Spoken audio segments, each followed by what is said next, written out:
It's on. Okay. Are you ready? Madison, what did you write down in this box that was significant to this on the timeline of the revolution? Okay. Yeah.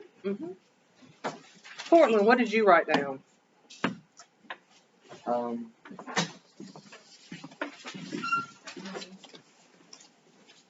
I didn't do this with you, so it's. Take your earbuds out. So they get it, because I graded 53 ready, set, goes this weekend. I had 4 people. What'd you put down? What decided to do it? Just read what you have. Don't worry about it being right or wrong. Read what you have. I can't read it. You can't read your own writing. No. Those are really good notes. Those are fabulous notes. Yes. Yes. What'd you put down? Huh? Oh, we'll go grab it. Who has a paper for them? Okay, Joseph. Okay. Last week, there was a law that was meant to keep American colonies obedient. What? What? There. What? This law was meant to keep American colonies obedient. Okay. You're wrong. Okay. Do you know why you're wrong? Okay, I'm going to tell you in a minute. Ryan, what'd you put?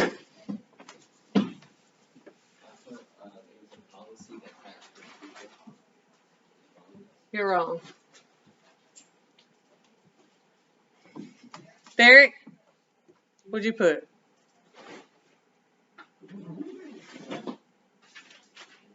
You put nothing. Did you put anything? You put nothing. Caitlin, what'd you put? On this one right here.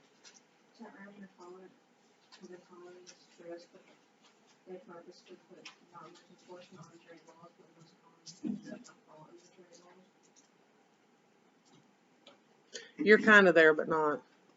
Samaria, what'd you get? Zakiri, I'm sorry.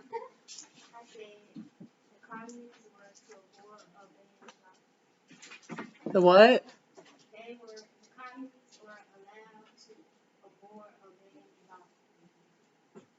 What does that mean? What does that mean? Did you say abort or obey? Did you say abort or obey though? What do you mean by that?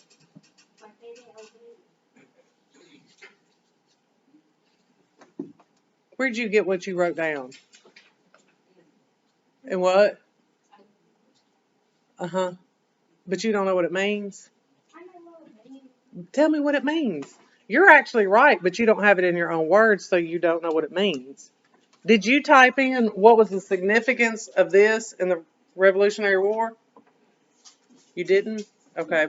What'd you get, Brooklyn? The solitary neglect is important because it was enforcement that kept the American colonies obedient to the Great Britain. Okay, this stop. Soon led up to the... What? Read the last part. Read the last part. This soon led up to the Sugar Act and Stamp Act, which Okay, is another reason why... No. All right, everybody.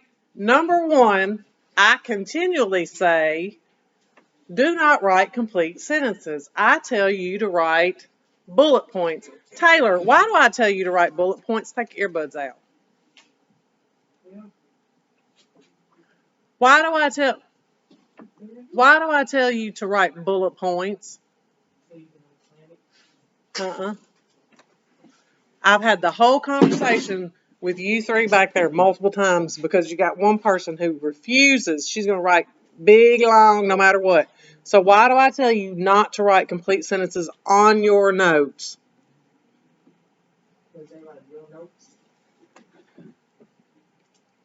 You not listen to that? No.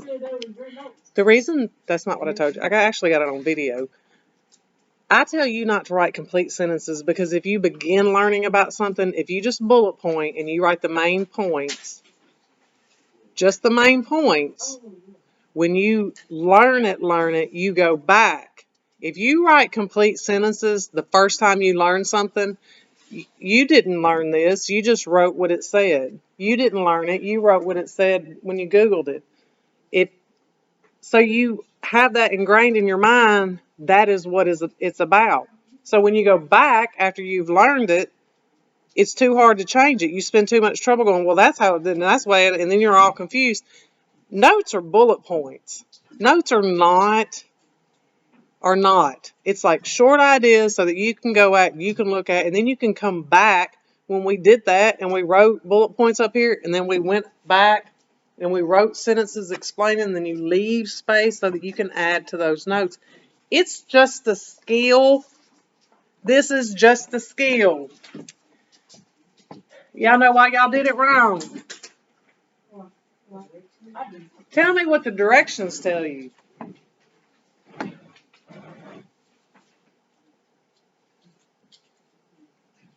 What do the directions tell you to do? Madison. We didn't make you read yours. Come up here. Come here. You're okay. I want you to underline the most important part. Don't look at that because then everybody will see it. Do it with your back.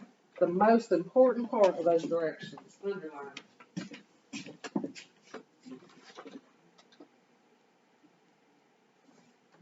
How many people read the directions? Looky. Do the happy dance. Yes. The most significant event had bringing the colonists closer to the revolution. It's the timeline or the road to the revolution. What significance did this play in the road to the revolution? How did it cause? What did it do? How did it get the colonists? What happened? So the salutary neglect, it was what? Was a bunch of stuff, but they were real lenient and nobody really enforced it. So why was that significant to the Revolutionary War? What did it do? What did that do? It started other acts. No. No, it didn't. That's what it didn't do. That's why when she said what she said, I was like, she's on to it. Here we go. Cortland. A girl actually bought a house when she was 13, so this is not false. You live at home, and your parents say, Cortland, you can do whatever you want to do. You're still going to live kind of under my rule in my house. I still own you, but you can do whatever you want to do. And Cortland says, I'm going to be smart about this. And Cortland starts him a little side hustle. I don't know, making things that you put in your shoes or something, legal, not that you want. And he starts making money, and he's just rolling in the dough. And he opens up him a little savings account, put his money in his savings account. He's making so much money. He finds a little house on some land. He says, I think I bought a house.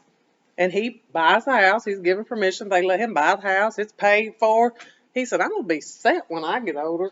When I get 16, I'm going to be right. So buy me a new truck. Buys him a new truck, puts it in the garage, and his new house is sitting out there with the alarm system so nobody can get out. That truck's just all sparkling with a cover on it. And then he gets 15 3/4, and his parents said, we're just joking. We're taking everything from you. What's going to happen? Huh? He gonna be real mad, isn't he? What you going to do? You just going to sit back and go, okay. Are you going to sit back and go, okay? What are you going to do? Take your parents to court? You're going to rebel against your parents because your parents still your parents and they still legally got you. Tell me how this was significant. What did it do to the people? What did his parents do to him? What did they create in his mind? What? False hope. But instead of, well, they created false hope. I'm all excited. Yes. They gave them false hope about what? Which is called what? Free will. So they gave them false hope about freedom. You can't take my notes. You got to make your own notes.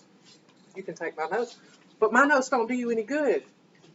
So what she's saying, this gave the colonists a sense of they weren't being realistic about their life. They had come over, they had built all this stuff, they had done it all on their own. They, sign me up, I'm going to go over to the middle. Let me just take y'all and set y'all out in the middle of the woods, 1,000 miles from a Walmart, a Kroger, a cell tower. You don't have anything, it's you and woods. And just happens to be in the middle of those woods lives a tribe of some folks that are completely opposite. You run around naked, wear deer skulls on their head, speak a language you don't understand. They sacrifice people. How's life going to be for you? How's life going to be for you? Is it going to be bad? It wouldn't be for me. I'd be like, hey, I will be your friend. I mean, I wouldn't be all like, you better convert, and you can't be my friend unless you convert. I'm going to be like, hey, you and I, hey, teach me some things. So you become that person and they start teaching you some things. Then what happens, Joseph? What happens? You build a life. Life is good. Yeah? You still feeling free? Feeling good about life? Everything's good.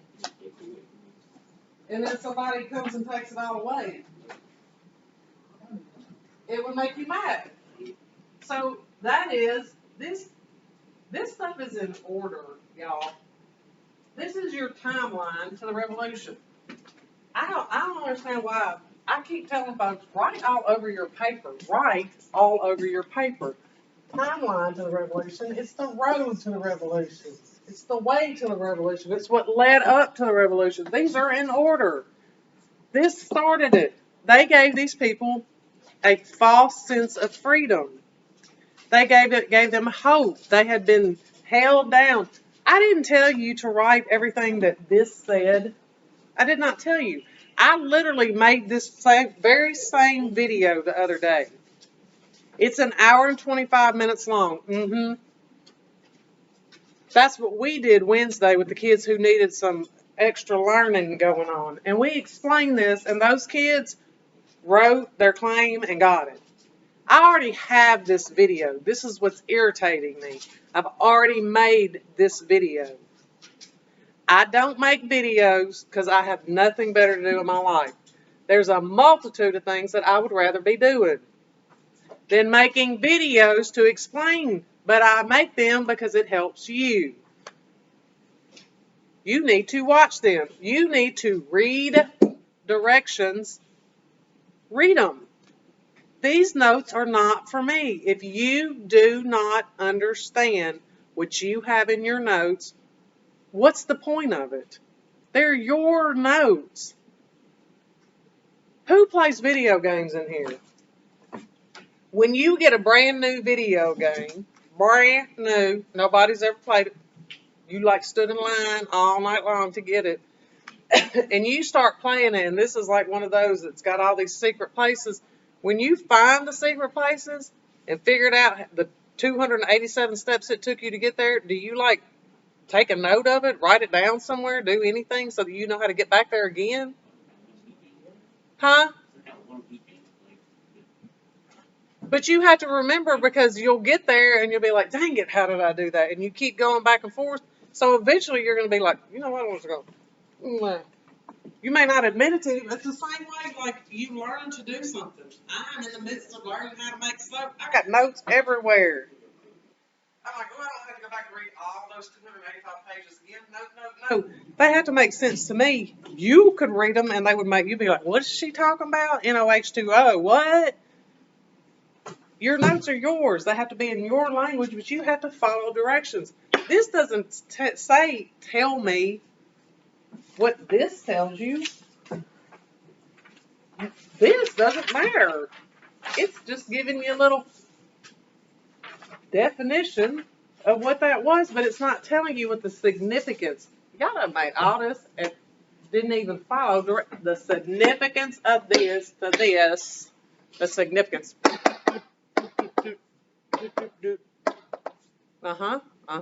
Mm-hmm. You with me? Mm-hmm. Why? What you wrote last night? I was like, what passage are you talking about? I didn't give you a passage.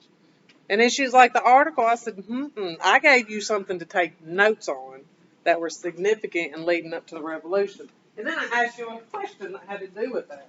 And she's sending this back to me and she's getting mad. And I could feel the fire coming through my computer keys when she was typing. It's like typing and stop. It's like typing and stop. I'm like, oh, she's typing stuff. She's erasing it because she doesn't want me to see it. Were you? Mm-hmm. So, whole lot easier if you guys just read the directions and did what it said. This is also acceptable. Y'all don't do this either.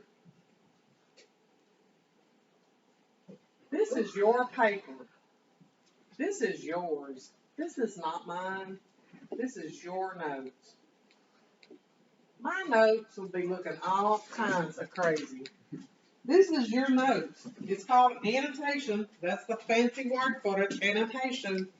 And you come out here and you go, there was an incident, led to this, 5 dead, 5 dead, massacre, 5 dead, massacre equal 5 dead, that would have been my person. British truce, nobody cares about the day.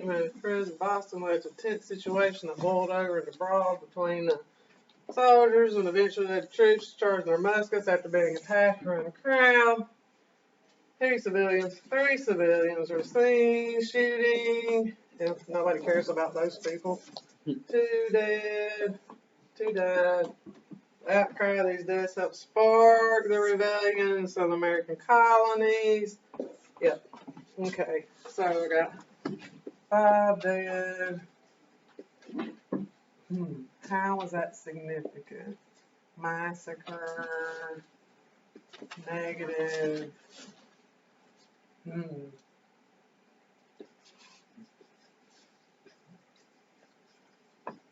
Propaganda.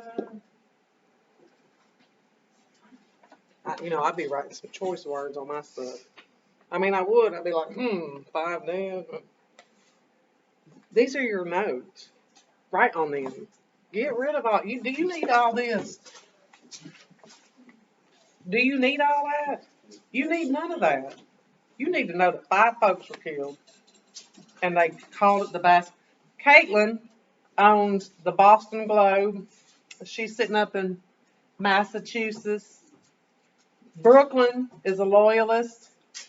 And all these people are neutral.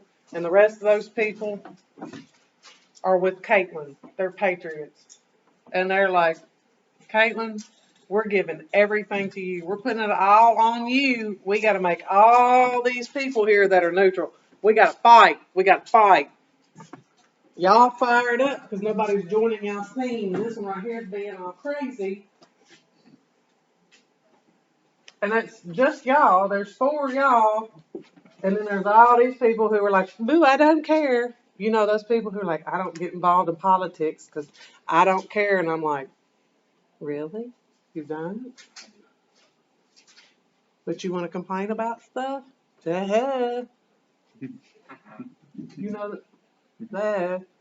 Not her. She's loyal to the king. She's like, I'm not going back into that pot of feces and rotting. No, not me. And y'all are like, I'm living life in the colonies and life is great. Caitlin, You got to do something. Caitlin's like, well, something's got to happen. Something's got to happen. Something's got to happen. I can't do anything until something happens. Well, something happens. Caitlin says, well, there were some people. Caitlin, going to be Caitlin. Y'all know Caitlin is a woman of few words. And next in line is you, woman of few words. So Caitlin's like, there was a little scuffle. Headline. Scuffle in the square. Anybody gonna read it? A scuffle? You even know what a scuffle is? A fight went down. And so Kyria goes, Caitlin, we gotta get him fired up. Gotta get fired up. What word are you gonna use instead of scuffle? She says, well, you know some folks are big, so let's say a rebellion. And some people in the square. And some people are gonna go,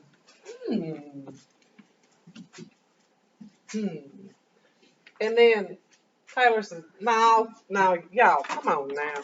Y'all, we got to get these crazy folks over here. We're not even worried about Brooklyn because we know she is. She says, we're going to call it the Boston Massacre.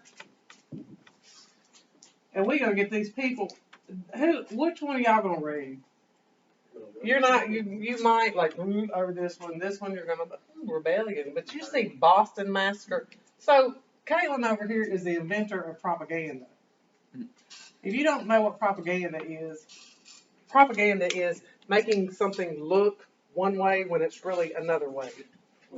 And propaganda is used overzealous. Is that overexaggerated? Well, you clearly make something look, yes. North Korea. Everybody always talks about North Korea. Lots of things. Any advertisements, smart water. You're going to be beautiful like Jennifer Aniston and smart on top of it if you drink this water. You get Air Jordans. When they first came out with Air Jordans, you can jump like Michael Jordan. No, you can't. Think of all the dreams that were squished when Air Jordans first came out. Everybody had those ugly shoes. It's propaganda. She's trying to get people, so it starts just like y'all do. Girl, did you hear about so-and-so? She said, I can't use what I was going to use. Let me back. Let's just stick with dead people. It starts with one person going, did you hear some people died and got injured? And then it was like, oh my God, did you hear 10 people? Oh my God, did you hear what happened to them? Like their eyeballs were flinging out. And by the time that comes around, you got massacre in there. It's some folks dead. Half of these people are joining your cause now. What are y'all going to do? What you going to do? You're going to get more people fired up and you're going to say, forget you, England. We're fixing to go to war because we want our independence. You got to break it down like that. So what significance did the Boston Massacre have leading to the Revolutionary War, Brooklyn? What? You loyalist? What significance? It's not there was something that happened that started everyone who went to rebel. It didn't start everybody. You're still over there being a loyalist and only half of them. Okay, well, I'm sorry, I'm a Lord. No, I mean, I'm telling you, those are the only people who. It fired up some more people. It fired up some more people. If that's what you understand, that's the significance. You have to put with the significance. That's your that's your thing. Everybody with me. Y'all take notes, read the directions. Now, Brooklyn's like, I don't care about any of this, but if you would have done this right. I didn't do it right. No, you didn't. No, you didn't.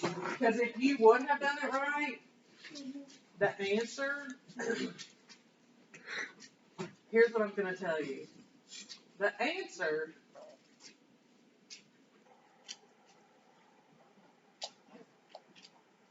is somewhere. It's not the Sugar Act, it's none of this, and it's not the Declaration of Independence. It's somewhere there in between. But if you would have told what the significance to each of these were, to the road to the revolution, what made the colonists mad, you would have had the evidence.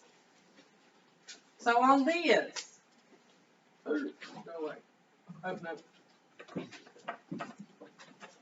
Ryan, put your head up because I'm about to give you the answer to this because, I mean, I'm not really going to give it over. I'm going to give you some of the answer. I just gave you some of the answer, but you don't have the stuff either.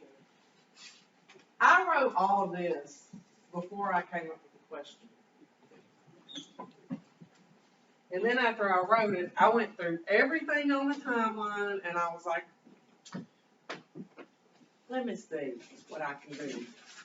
So I came up with this. Because I took one thing from the timeline that if you looked into had several things that went with it. That would be evidence. You following me? Are you following me? You're right on what you said. You were wrong on how you cited the evidence. Because you're not giving me evidence. So I've told y'all before, when you write a claim, you should always think that the person that is grading your claim has no idea what you're talking about. They have nothing else other than your claim. They should be able to get all the information just from what you wrote. But they only need the important information, right? So your first paragraph is your claim, and your first one, your first sentence, or couple of sentences, a lot of people write big, long claims, is your claim, which is your opinion, and then you have to back that up with evidence. So,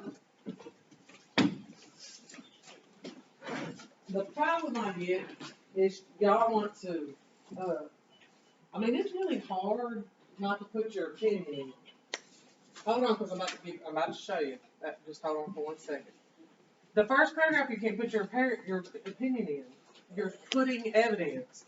You can't put, this is what made the colonists mad, and this is what led up to, that's your claim, but once you get past that, you can't.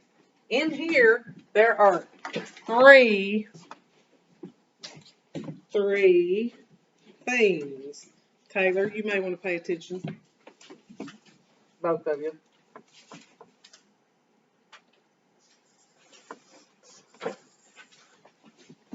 Up until this happened, the only thing the king did was financial. The king thinks money. He kept adding more and adding more and adding more taxes on people. And those people didn't care, Derek, because they was broke before and they figured out how to get around it. You can tax us. What bearing is that going to have on us? He made one last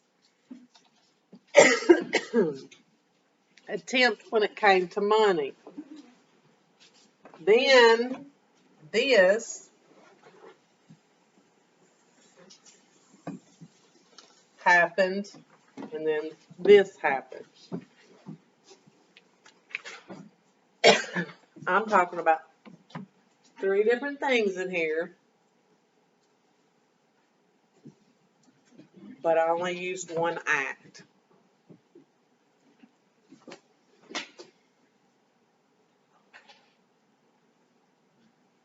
The Boston Tea Party. Hey, I've already told you what you put in your claim, which you're not going to say because everybody has to figure it out on their own. Because it's not, if you look up the information and just don't take it off the sheet, you have all the answers. So my thing is right. I just haven't backed it up. Your thing is right. Your claim is right, but your evidence is not. There's 3 very specific things that fall under that happened. There were 5 that happened under that. 3 of them are the ones that I use. They have to do with money, an active voice of the colonists, and taking their privacy. They had taken all this stuff They were okay with not being able to say what they wanted to say because they never. But when you mess with my privacy, we own. Because when I was a peasant, I had one thing. I didn't have no dignity, but I had my privacy. You follow? It's one thing on there